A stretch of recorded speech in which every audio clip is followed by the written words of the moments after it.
Matius pasal 16, hari Rabu, tanggal 10 September 2025. Orang Farisi dan Saduki meminta tanda. Kemudian datanglah orang-orang Farisi dan Saduki hendak mencoba Yesus. Mereka meminta supaya ia memperlihatkan suatu tanda dari sorga kepada mereka.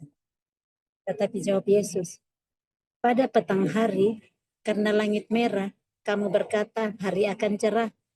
Dan pada pagi hari, karena langit merah dan redup, kamu berkata hari buruk.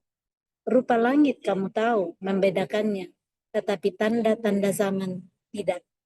Angkatan yang jahat dan tidak setia ini menuntut suatu tanda, tetapi kepada mereka tidak akan diberikan tanda selain tanda Nabi Yunus. Lalu Yesus meninggalkan mereka dan pergi. Nah, ini di pembacaan kita pasal 16, orang Farisi dan orang Saduki yang tujuan mereka hanya hendak mencoba Yesus. Jadi mereka enggak tulus benar-benar bertanya atau kalau minta sesuatu tanda kepada Yesus, cuman mereka mau cobai supaya mereka dapat kelemahan Tuhan Yesus. Karena kita lihat mereka cemburu melihat Tuhan Yesus yang berbondong-bondong terus orang mengikuti dia. Dan ini mereka datang mencobai lagi Tuhan Yesus, mau minta tanda supaya Tuhan Yesus memperlihatkan tanda dari surga kepada mereka. Nah, ini Tuhan Yesus menjawab dengan situasi-situasi yang terjadi setiap hari.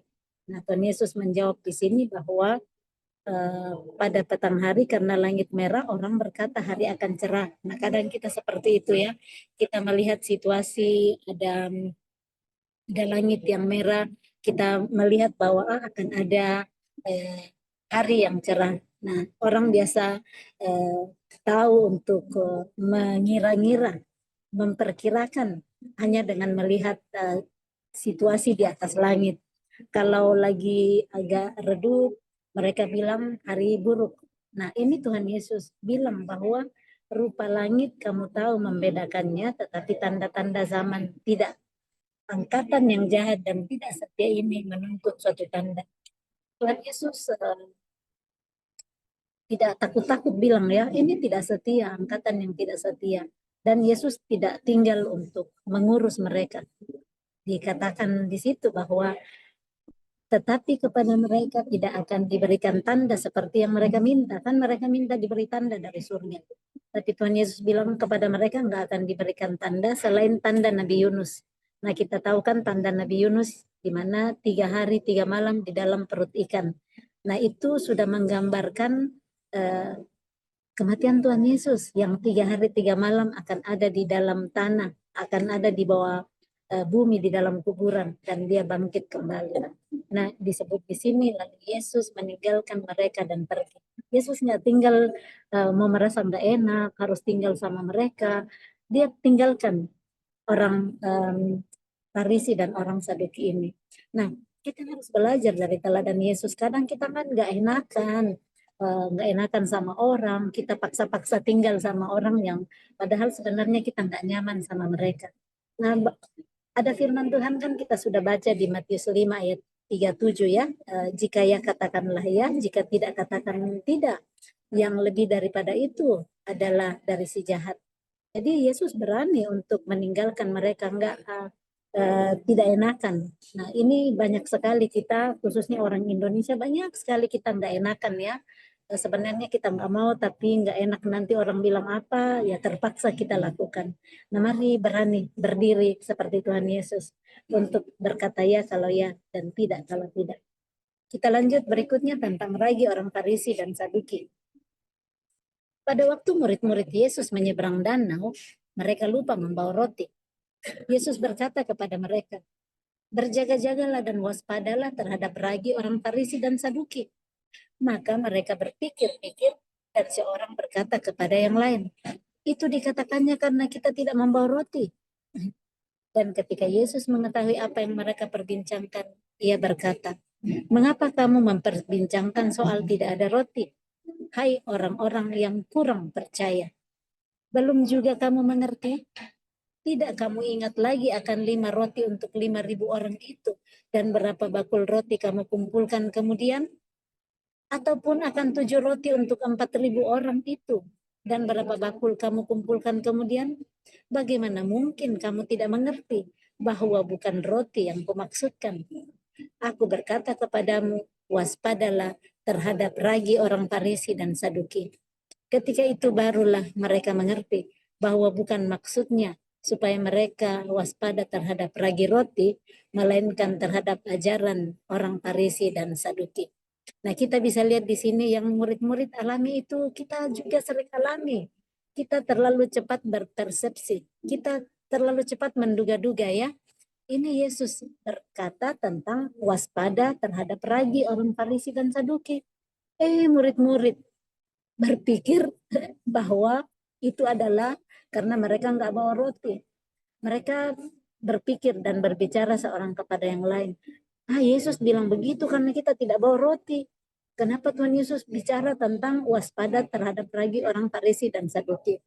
Nah, kita sering seperti itu ya, cepat sekali berpersepsi.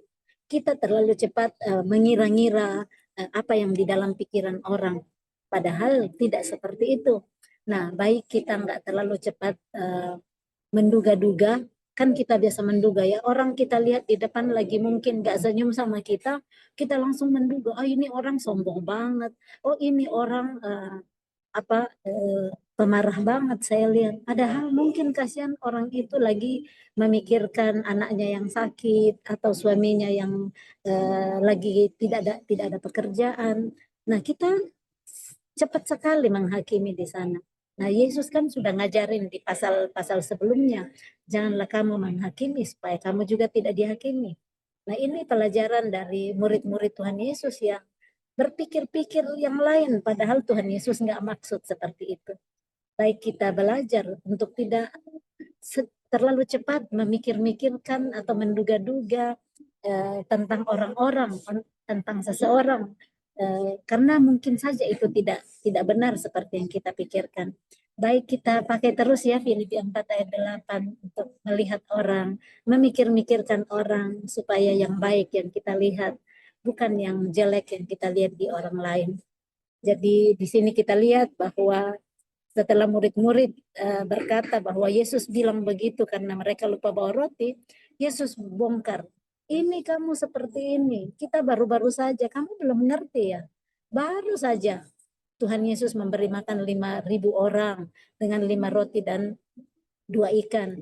Sesudahnya memberi makan 4.000 orang. Tapi kok mereka mungkin murid-murid masih pikir terus roti yang itu ya. Jadi mereka pikir Yesus berbicara tentang ragi roti. Nah, di situ mereka dibukakan untuk benar-benar waspada terhadap ragi orang Farisi dan Saduki. Nah, kita pun hari ini perlu waspada. Begitu banyaknya nabi-nabi palsu hari ini. Begitu banyaknya penyesat-penyesat yang mencoba menyusupi anak-anak Tuhan. Kelihatannya benar-benar orang yang rohani, yang sok suci. Tetapi saat kita tahu kebenaran, kita nggak akan bisa terkecoh. Nggak akan bisa dikecohin oleh nabi-nabi palsu.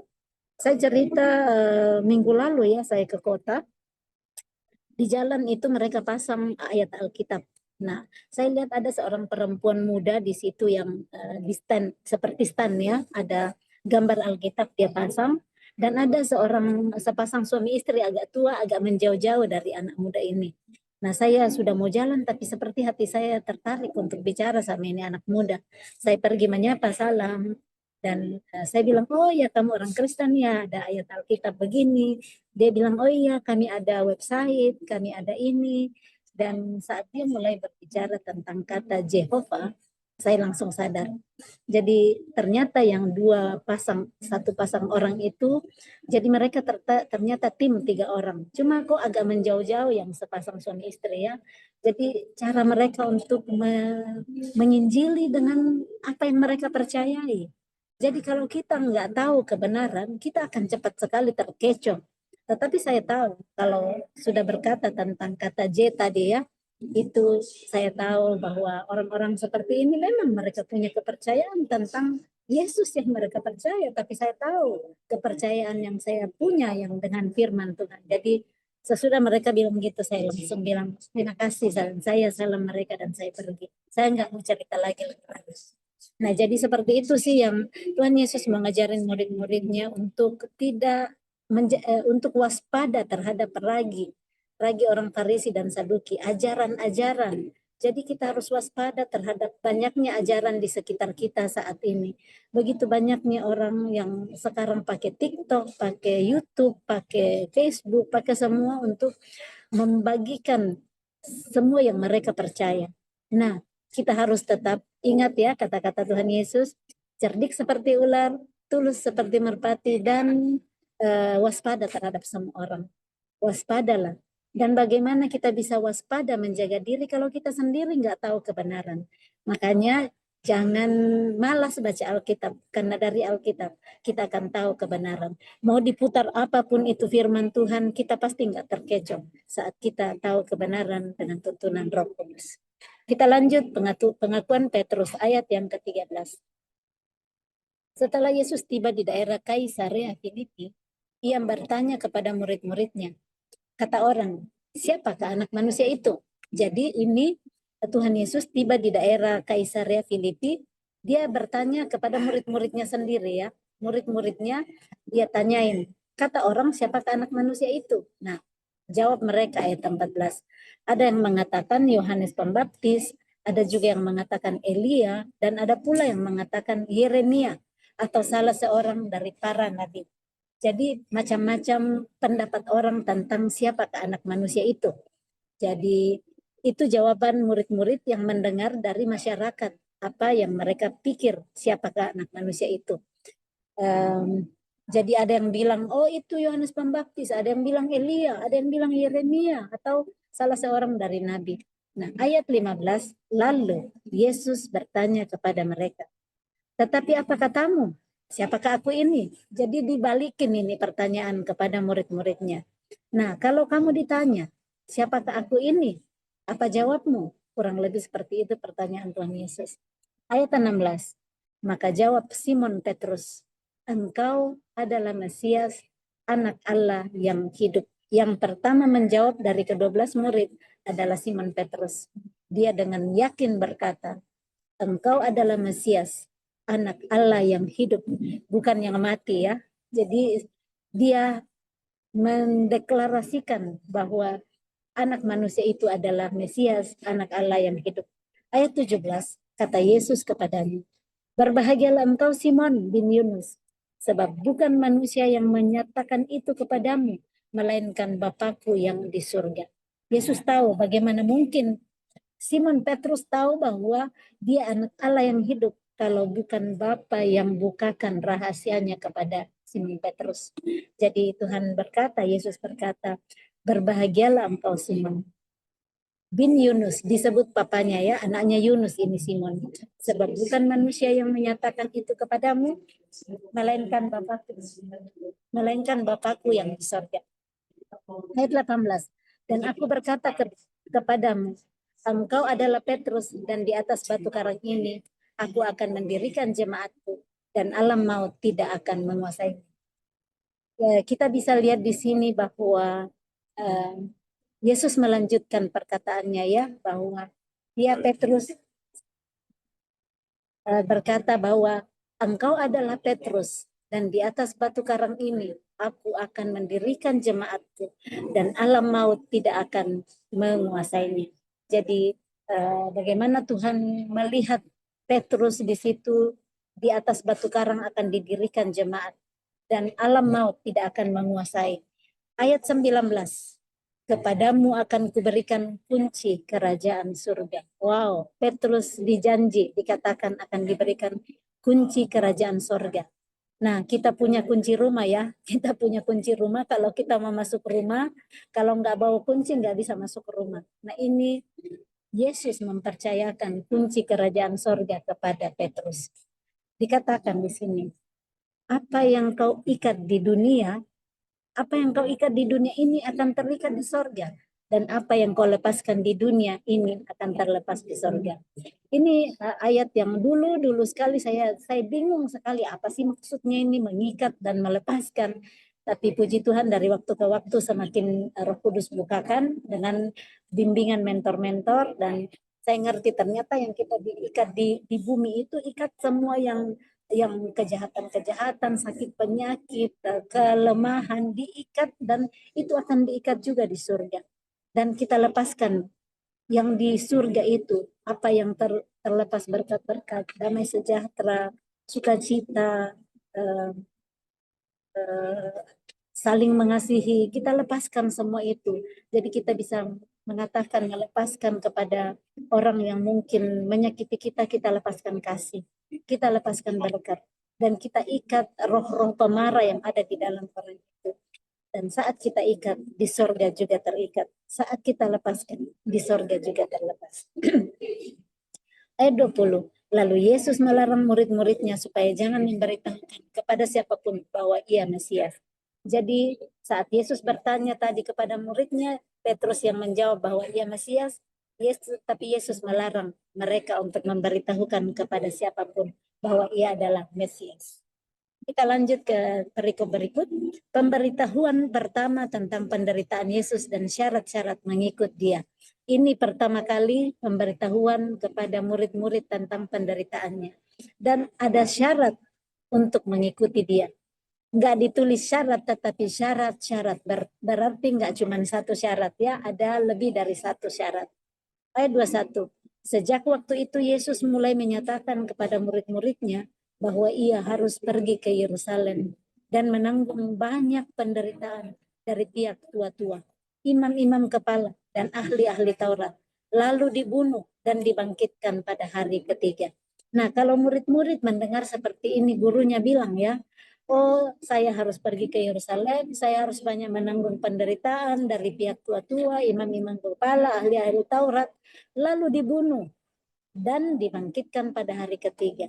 Ini murid-murid, coba kalau kita ada di posisi murid-murid, mendengar guru kita, mendengar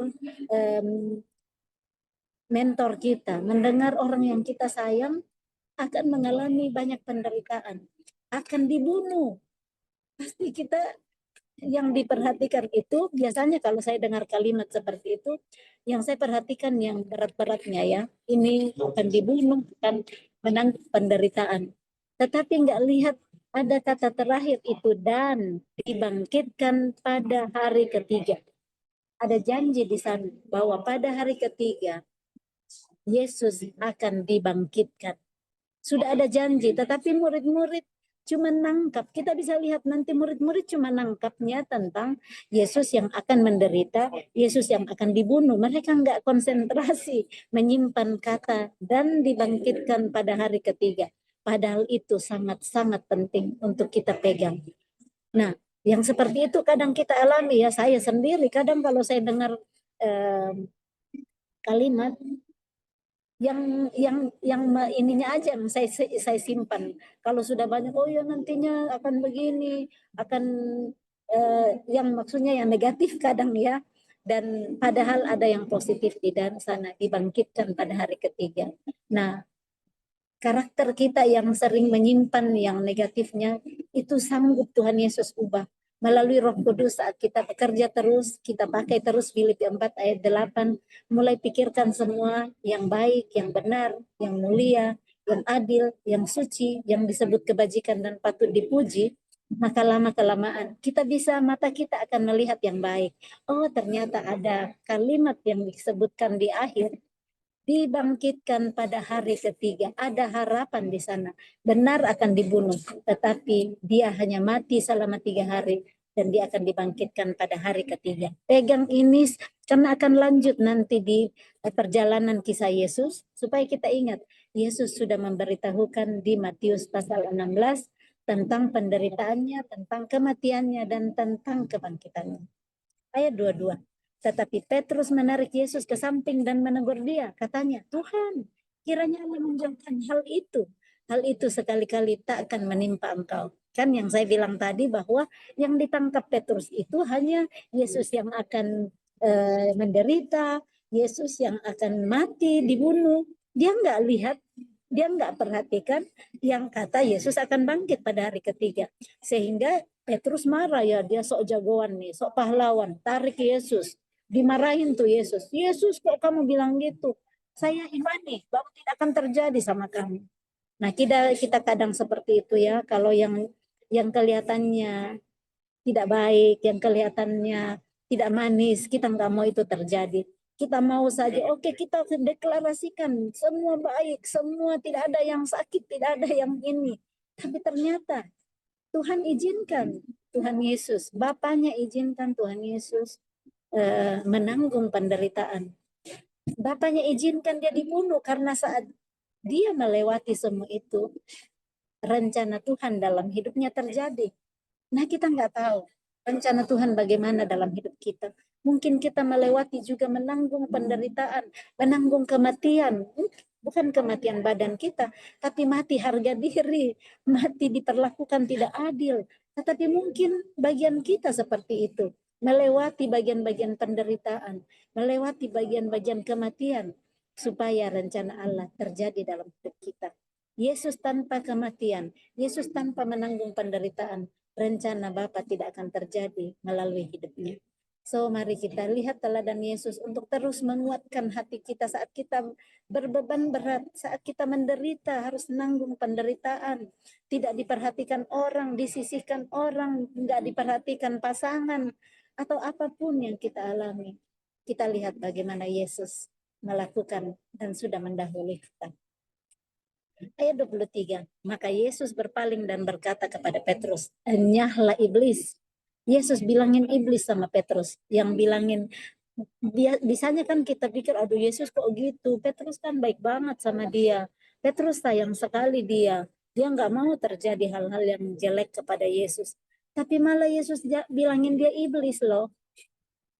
Orang yang kelihatannya mau baik sama Yesus malah dibilangin iblis karena Yesus tahu untuk menolong Petrus bagaimana caranya. Nyala iblis, engkau suatu batu sandungan bagiku, sebab engkau bukan memikirkan apa yang dipikirkan Allah, melainkan apa yang dipikirkan manusia. Jadi Yesus tahu yang dipikirkan Petrus itu jiwanya saja, perasaannya. Aduh, bagaimana kalau guruku nanti menderita?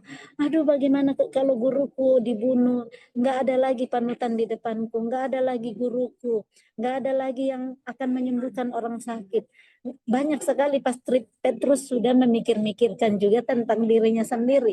Coba deh, ini yang kadang kita memperlihatkan kepada orang bahwa kita sedih kalau nanti terjadi hal-hal yang tidak baik kepada mereka. Tapi coba deh, telusuri lebih murni kemurnian hati kita. Kita mikirin kita diri kita sendiri loh.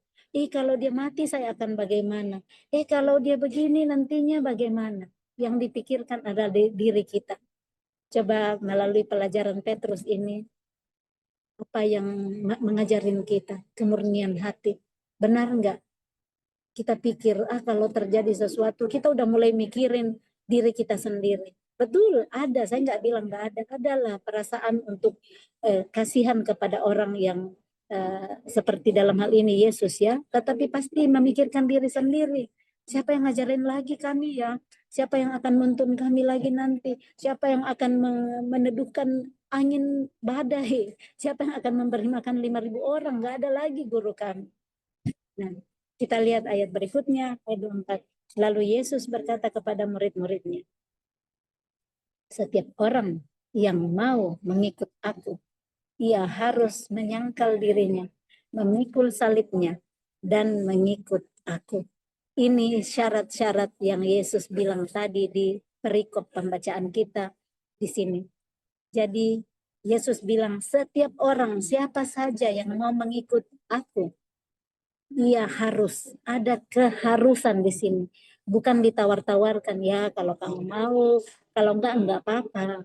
Yesus bilang, setiap orang, siapa saja yang mau mengikut dia, ia harus menyangkal dirinya.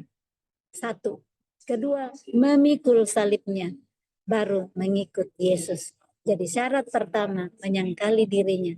Syarat kedua, memikul salibnya. Dan ketiga, baru bisa mengikut Yesus.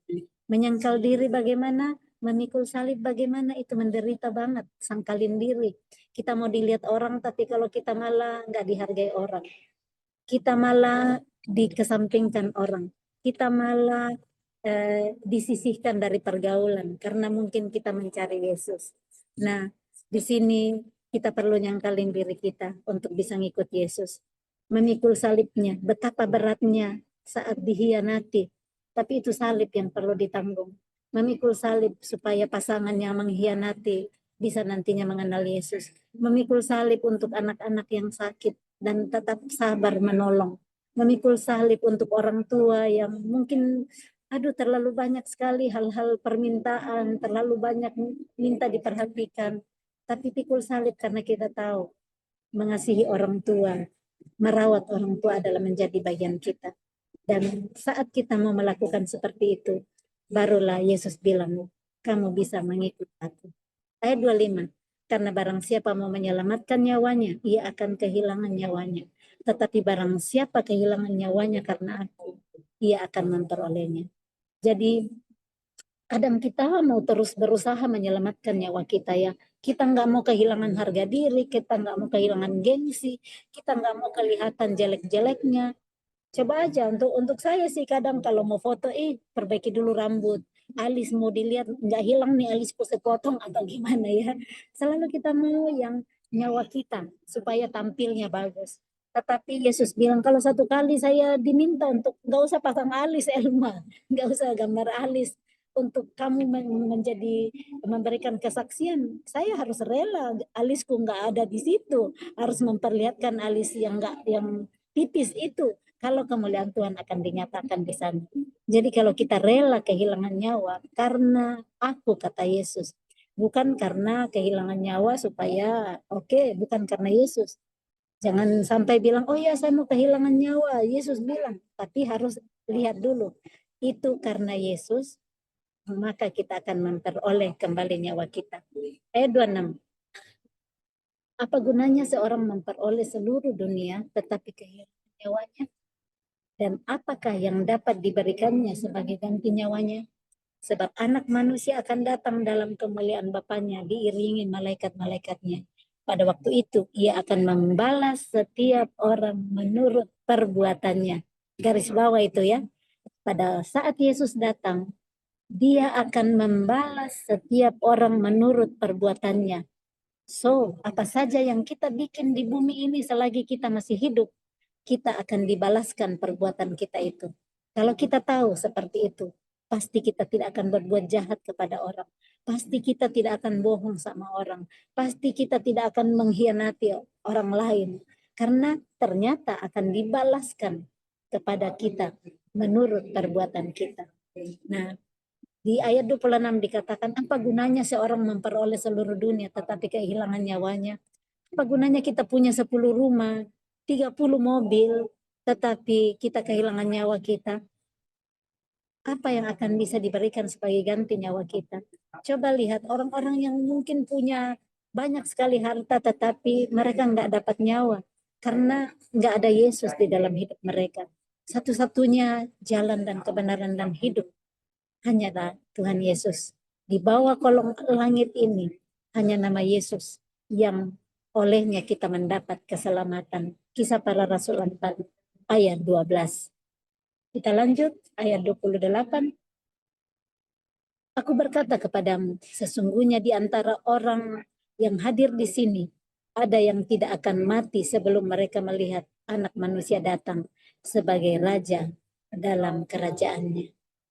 Amin. Demikian pembacaan firman Tuhan hari ini. Diberkatilah kita yang masih mendapat kesempatan untuk membaca firman Tuhan, untuk merenungkannya. Dan kalau kita mau untuk menjadi murid Kristus, kita tahu ada syarat-syarat untuk jadi murid Kristus. Menyangkal diri, memikul salib, dan mengikut Dia. Salam kasih, Tuhan Yesus memberkati. Shalom.